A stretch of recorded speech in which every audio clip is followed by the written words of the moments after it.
स्वागत है आप सभी का एक न्यू वीडियो पर। देखिए एमपी बोर्ड में 12th का नेक्स्ट एग्जाम केमिस्ट्री का है एंड केमिस्ट्री वाकई एक ऐसी मिस्ट्री है जो कि मैक्सिमम बच्चों को समझ में नहीं आती है। अगर आप पीसीबी से हैं, पीसीएम से हैं, तो आपका जो कॉमन सब्जेक्ट फिजिक्स का एग्जाम हुआ था वो बच्चों का उतना ठीक नहीं गया था, क्योंकि उसमें कॉन्सेप्ट बेस्ड क्वेश्चन ज़्यादा पूछे गए थे। परीक्षा बहुत परीक्षा दिन से ऑब्जेक्टिव काफ़ी कम आए थे एंड प्रीवियस ईयर के क्वेश्चन भी रिपीट नहीं हुए थे। बट अभी रिसेंट में जो बायो का एग्जाम हुआ है, जिन बच्चों का बायो का एग्जाम था उन्होंने बताया कि बायो का पेपर काफ़ी अच्छा आया था, प्रीवियस ईयर के क्वेश्चन भी रिपीट हुए थे, परीक्षा बहुत परीक्षा दिन से ऑब्जेक्टिव भी पूछे गए थे। पर अब जो हमारा केमिस्ट्री का एग्जाम है, जो कि दोनों स्ट्रीम में सेम होता है, कॉमन होता है, तो उसकी तैयारी हमें कहाँ से करनी चाहिए कि फिजिक्स के जैसा पेपर ना आ जाए एंड अगर बायो के जैसा ईजी आ गया तो मज़ा ही आ जाएगा फिर। तो इस वीडियो में अपन केमिस्ट्री की बात करेंगे कि आखिरी 2-3 दिन में आपको कहाँ से पढ़ाई करनी चाहिए, किन चीज़ों पर ज़्यादा ध्यान देना चाहिए, क्योंकि फिजिक्स का पेपर आपने देखा होगा एंड बायो का पेपर अभी जिन बच्चों ने देखा होगा उनको कन्फ्यूजन हो गया होगा कि हमें पढ़ना कहाँ से चाहिए, क्योंकि फिजिक्स के पेपर में क्वेश्चन अनएक्सपेक्टेड है एंड बायो के पेपर में सारे वही क्वेश्चन है जो कि एक्सपेक्ट हमने किए थे, जो हमने पढ़े थे वही आए। तो केमिस्ट्री की तैयारी भी आपको उसी के अकॉर्डिंग करनी चाहिए। आगे मैं आपको सारी चीज़ें बताता हूँ, पूरी स्ट्रैटेजी बताता हूँ कि कैसे आप केमिस्ट्री में अच्छा स्कोर कर सकते हो। वीडियो में एंड तक बने रहिए, नहीं तो सब्सक्राइब जरूर से कर दीजिएगा, नोटिफिकेशन आइकन ऑन करके रखिएगा। एमपी बोर्ड एग्जामिनेशन की सारी इंपॉर्टेंट अपडेट्स मैं आपको यहाँ पर देता रहूंगा। अब देखिए केमिस्ट्री का सिलेबस तो आप सभी को पता ही होगा। अगर आप एनसीईआरटी फॉलो कर रहे हैं तो आपकी 2 बुक होंगी, पार्ट 1 एंड पार्ट 2। बट अगर आप किसी रेफरेंस बुक से पढ़ाई कर रहे हैं तो मेरी मानिए, तो अभी रेफरेंस बुक को साइड में रख दीजिए एंड कहीं से एनसीईआरटी को अरेंज करके उससे पढ़ाई कीजिए, क्योंकि एमपी बोर्ड आपके एनसीईआरटी पर ही फोकस करता है, किसी भी रेफरेंस बुक पर फोकस नहीं करता है। आपका पेपर पूरा एनसीईआरटी से ही बनाया जाएगा। आप चाहे फिजिक्स का पेपर देखें, बायो का पेपर देखें या फिर आगे के आपके जो भी पेपर आएंगे आप उनका पेपर भी देखोगे तो मैक्सिमम क्वेश्चन आपको एनसीईआरटी के ही दिखेंगे। तो बुक आपको एनसीईआरटी यूज करनी है, साथ में आप परीक्षा बोर्ड या फिर परीक्षा दिन भी यूज कर सकते हो, क्योंकि उसमें कुछ क्वेश्चन आपको एनसीईआरटी के भी दिए जाते हैं। देखा होगा आपने, क्वेश्चन के आगे एनसीईआरटी मेंशन रहता है, यानी कि वो क्वेश्चन एनसीईआरटी में भी दिया गया है। तो अब बात वही आती है कि एनसीईआरटी में तो हमें काफी सारा कंटेंट दिया गया है, हमें पढ़ना क्या क्या है, क्योंकि 2-3 दिन बचे हुए हैं, पूरी एनसीईआरटी के टॉपिक्स तो हम कवर कर नहीं पाएंगे। तो एग्जाम पॉइंट ऑफ व्यू से क्या क्या इंपॉर्टेंट होता है, तो यहाँ पर आपको सिलेबस समझना पड़ेगा कि केमिस्ट्री का जो सिलेबस है वो एमपी बोर्ड के अकॉर्डिंग क्या है। देखिए केमिस्ट्री आपकी 3 पार्ट में डिवाइड की गई है।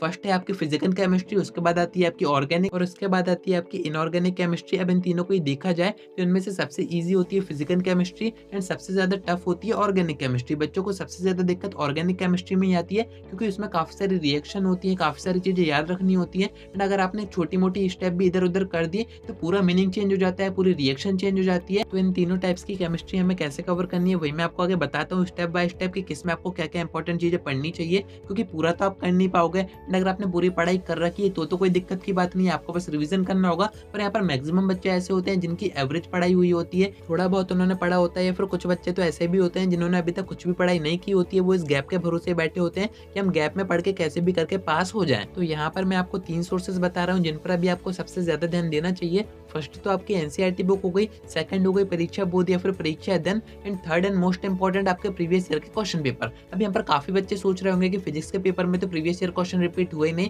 तो मैं आपको बताऊं, देखिए अभी आपका जो बायो का पेपर आया था उसमें मैक्सिमम क्वेश्चन प्रीवियस ईयर के थे। आप चाहे तो खुद भी चेक कर सकते हैं। तो आप प्रीवियस ईयर के क्वेश्चन पेपर से एकदम से भरोसा नहीं उठा सकते हैं कि इनमें से तो कुछ भी नहीं आता है। हिंदी और इंग्लिश के पेपर में प्रीवियस ईयर के क्वेश्चन पेपर रिपीट हुए, फिजिक्स और इकोनॉमिक्स के में नहीं हुए, पर अभी रिसेंट में जो बायो का पेपर है उसमें दोबारा से प्रीवियस ईयर के क्वेश्चन पेपर से क्वेश्चन आए। तो यहाँ पर आप एकदम से प्रीवियस ईयर के क्वेश्चन पेपर नहीं छोड़ सकते हैं, इन पर आपको अभी तो भरोसा रखना ही पड़ेगा, क्योंकि केमिस्ट्री भी आपका एक थ्योरेटिकल सब्जेक्ट है। अगर आप केमिस्ट्री का क्वेश्चन पेपर देखोगे तो उसमें आपसे 3 टाइप के क्वेश्चन पूछे जाएंगे। स्टार्टिंग में तो आपके ऑब्जेक्टिव रहेंगे, सेकंड रहेंगे थ्योरेटिकल क्वेश्चन एंड थर्ड रहेंगे न्यूमेरिकल क्वेश्चन। अब यहाँ पर अगर आप ज्यादा वेटेज देखो तो थ्योरी के क्वेश्चन मैक्सिमम पूछे जाएंगे। अगर आप कंपेयर करें न्यूमेरिकल से तो न्यूमेरिकल आपके आएंगे पर उतने नहीं आएंगे एंड केमिस्ट्री के जो न्यूमेरिकल्स होते हैं वो काफी ज्यादा आसान होते हैं। फिजिक्स के अगर आप देखेंगे तो वो थोड़े से टफ होते हैं एंड फिजिक्स में न्यू टाइप के क्वेश्चन इस कारण से आए थे क्योंकि वहाँ पर कॉन्सेप्ट एक होता है एंड उसके ऊपर न्यूमेरिकल्स काफी सारे बन सकते हैं, पर केमिस्ट्री में ऐसा नहीं होता है। इसमें थ्योरी पोर्शन ज्यादा है एंड अगर न्यूमेरिकल्स आते भी हैं तो वो स्टार्टिंग के चैप्टर से आते हैं, यानी कि आपके फिजिकल केमिस्ट्री से आते हैं एंड वो भी आसानी होते हैं। अगर आपको फॉर्मूले से ही पता है तो आप आराम से कर सकते हो,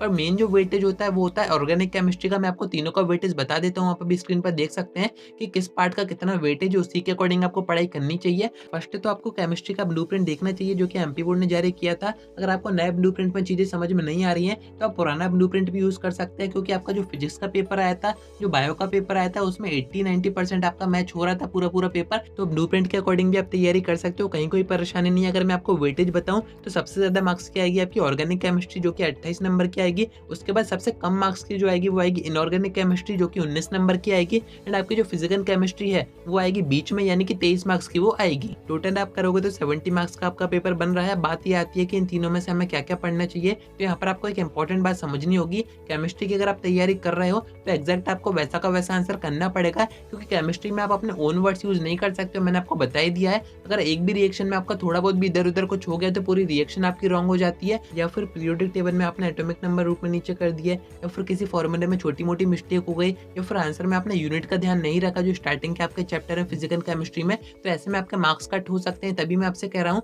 कि केमिस्ट्री की आप तैयारी करो तो कंसंट्रेट होकर कीजिएगा, थोड़ा-सा ध्यान से कीजिएगा कि जब आप एग्जाम में करो तो आपको ऑटोमेटिक दिमाग में वो चीज़ें आ जाएँ। क्योंकि केमिस्ट्री में कन्फ्यूजन काफ़ी ज़्यादा होता है, सारी चीज़ें आपस में मिक्स हो जाती हैं, तो केमिस्ट्री को आपको ध्यान से पढ़ना पड़ेगा। अब अपन बात करते हैं कि कौन सी चीज़ें आपको कहाँ से पढ़नी चाहिए। स्टार्टिंग में मैंने आपको बताया कि ऑब्जेक्टिव आएँगे, तो ऑब्जेक्टिव का बेस्ट सोर्स है आपके पास एनसीईआरटी। एनसीईआरटी अगर आपने रीड कर रखी है, उसमें आपको जो इंपॉर्टेंट पॉइंट्स दिए रहते हैं डिड यू नो करके, वो अगर आपने पढ़ रखे हैं तो ऑब्जेक्टिव आपके वैसे ही कवर हो जाएँगे। एंड अगर आपको और प्रैक्टिस करनी है तो परीक्षा बोर्ड या फिर परीक्षा दिन से आप प्रैक्टिस कर सकते हो। हर चैप्टर में आपको सभी टाइप के क्वेश्चन दिए जाते हैं एंड अच्छी खासी क्वांटिटी में दिए जाते हैं, तो आपकी प्रैक्टिस काफ़ी अच्छी हो जाएगी। साथ में आप प्रीवियस ईयर के क्वेश्चन पेपर जरूर से पढ़िएगा, उनमें जो ऑब्जेक्टिव आ चुके हैं उनको पढ़ के जरूर से रखिएगा। तो ये आपके ऑब्जेक्टिव के सोर्सेस होगा, यहाँ से आपकी ऑब्जेक्टिव की तैयारी हो जाएगी। अब अपन बात करते हैं कि आपको फिजिकल केमिस्ट्री में क्या करना है, ऑर्गेनिक में क्या करना है, इनऑर्गेनिक में क्या करना है। तो फर्स्ट में आपको ऑर्गेनिक का ही बता देता हूँ, क्योंकि सबसे ज्यादा टफ पार्ट होता है। तो इसमें जिन बच्चों से पढ़ाई नहीं होती है, जिन बच्चों को चीजें याद नहीं होती है, तो उनसे मैं यही कहूंगा कि आपके बुक में जितनी भी नेम रिएक्शन है उनको याद करके जाइएगा, क्योंकि पेपर में डायरेक्ट ऐसे क्वेश्चन पूछे जाते हैं,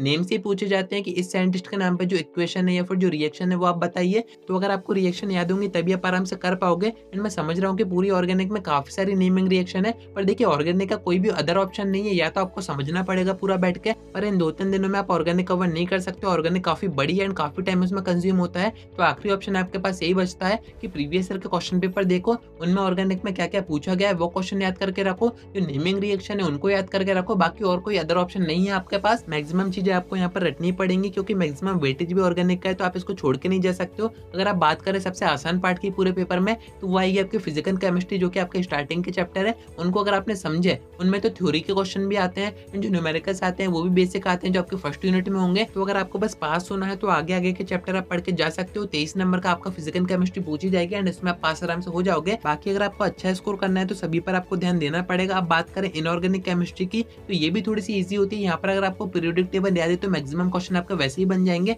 मैक्सिमम आपसे इलेक्ट्रॉनिक कॉन्फ़िगरेशन ये सारी चीजें पूछी जाती हैं। कुछ थ्योरी के क्वेश्चन भी यहाँ से बनते हैं। तो अगर आपको देखना है कि पेपर में क्वेश्चन किस टाइप के आते हैं, ऑर्गेनिक से कैसे क्वेश्चन आते हैं, इनऑर्गेनिक से कैसे आते हैं, तो सबसे अच्छा ऑप्शन है आपके पास कि आप एमपी बोर्ड ने जो प्री बोर्ड के प्रैक्टिस सेट पेपर जारी किए थे आप उनको देख सकते हैं। उसमें आपको ये सारी चीजें बताई गई हैं। एंड ऑब्जेक्टिव में भी आपके इन डेप्थ ऑब्जेक्टिव आ सकते हैं, तो इसका भी ध्यान आपको रखना पड़ेगा। बाकी मैं आपको एक अच्छी चीज बता देता हूँ, केमिस्ट्री से आपको डरने की जरूरत नहीं है। अगर आपसे ऑर्गेनिक नहीं बन रही है तो छोड़ दीजिए। आपसे अगर फिजिकल केमिस्ट्री बन रही है, आपसे इनऑर्गेनिक बन रही है, तो इन दोनों को करके आप अच्छा स्कोर कर सकते हो। पर उस चीज के पीछे मत भागिए जो कि आपसे नहीं बन रही है, ऐसे में आपका बस टाइम वेस्ट होगा। बट अगर आपसे कुछ भी नहीं बन रहा है तो सबसे अच्छा ऑप्शन मैं आपको बता रहा हूँ, प्रीवियस ईयर के क्वेश्चन पेपर करके जाइए, आप पास आराम से हो जाओगे। प्रीवियस 5 ईयर्स के क्वेश्चन भी अगर आपने प्रैक्टिस करे तो पास आप आराम से हो जाओगे। बाकी कुछ इंपॉर्टेंट क्वेश्चन मैं आपको टेलीग्राम पर भी पोस्ट करूंगा, तो अगर आप ज्वाइन नहीं हो तो जरूर से ज्वाइन हो जाएगा। उसके बाद मैं आपको पीडीएफ दे दूंगा, उन क्वेश्चन की भी आप प्रैक्टिस करके जा सकते हो। तो पेपर की तैयारी उसी वे में कीजिए कि जो हमें आता है वो हमसे पेपर में ना छूटे, उसको हम काफी अच्छे से करके जाए, पूरा अटेम्प्ट उसको कर पाए। एंड जिन चैप्टर में से ज्यादा आना है, जिसका वेटेज ज्यादा है, उनको कवर करें।